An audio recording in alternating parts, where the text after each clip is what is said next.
ಹಿಂದುತ್ವದ ದೇಶಭಕ್ತಿಯ ಹಿನ್ನೆಲೆಯಲ್ಲಿ ಕೆಲಸ ಮಾಡ್ತಾ ನಿರಂತರವಾಗಿ ನಾನಂತೂ 67 ವರ್ಷದಿಂದ 17 ವರ್ಷದಿಂದ ಶ್ರೀರಾಮ್ ಸೇನೆ ಸಂಘಟನೆ ಕೆಲಸ ಮಾಡ್ತಾ ಬಂದೀವಿ. ನಮ್ಮ ಲಾಭ ಎಲ್ಲ ಪೂರ್ತಿ ಬಿ ಜೆ ಪಿಗೆ ಹೋಗುತ್ತೆ ಅಂತನ್ನುವಂಥದ್ದು 100ಕ್ಕೆ 100 ಸತ್ಯ.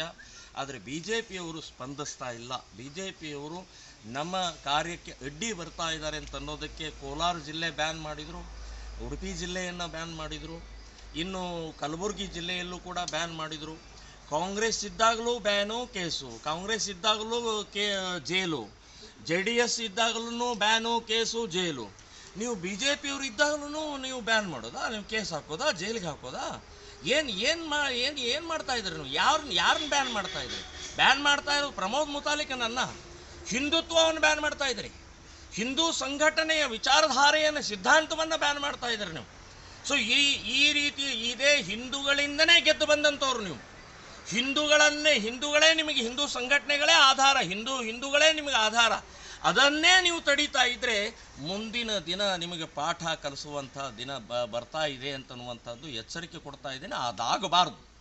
ಅದಾಗಬಾರದು ಅಂತನ್ನುವಂಥ ದೃಷ್ಟಿಕೋನ ನೀವು ಇದರ ಸಂಬಂಧಪಟ್ಟಾಗಿ ಯೋಚನೆ ಮಾಡಿ. ಎಲ್ಲ ಹಿಂದೂ ಕಾರ್ಯಕರ್ತರು, ಹಿಂದೂ ಸಂಘಟಕರು ನಾವು ಮಾಡ್ತಾ ಇರುವಂಥದ್ದೇ ದೇಶದ ಹಿತಕ್ಕಾಗಿ, ಯಾರ್ದೋ ಲಾಭ ಹಾನಿಗೋಸ್ಕರ ಅಲ್ಲ.